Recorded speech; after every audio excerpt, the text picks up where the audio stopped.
Well, I was a young professor living in the South in the late 50s, early 60s, right at the onset of the big civil rights movement. That was an interesting time to be a white professor at an all-black college.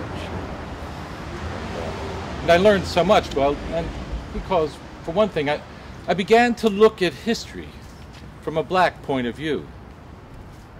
American history looks very different from a black point of view. The heroes are different, and the eras get different names, right? The progressive era is no longer the progressive era because, well, that's the era in which more black people were lynched than in any other time in American history. And I had begun by reading the works of black historians. I was reading Rayford Logan, reading Du Bois, reading John Hope Franklin. And it struck me that, you know, well, we're all taught in school that the Civil War freed the slaves, right? But what happened after that? Were they really freed? Oh, well, they were, actually, right? Because there was no more slavery. But the slaves who had been given promises, you know, 40 acres and a mule, right? A little land and some wherewithal so that they could be independent, so they needn't be slaves anymore. Well, they weren't given anything.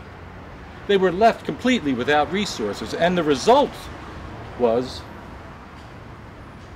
that they couldn't provide for themselves.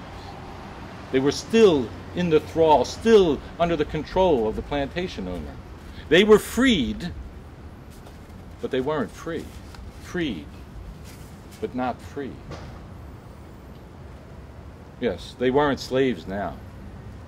They were serfs. They were like serfs living on a feudal estate. And after all, you know, when the war started, it wasn't Lincoln's intention to free the slaves. You know that. That was not his purpose in fighting the war.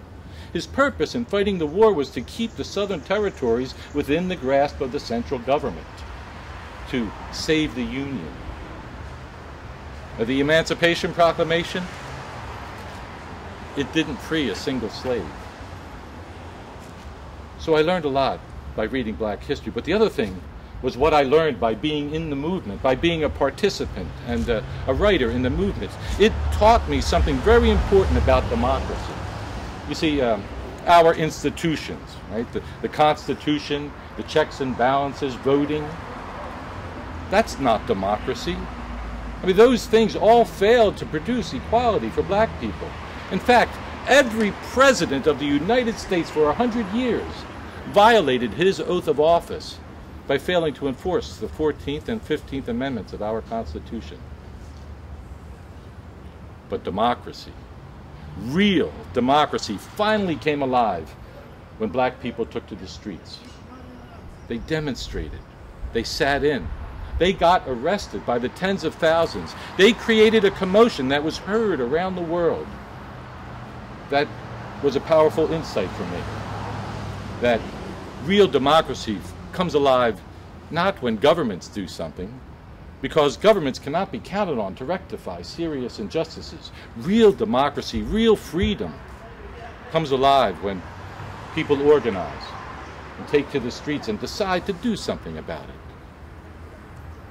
So, yes, I was the teacher, but my students and the Southern Black Movement, well, they taught me that.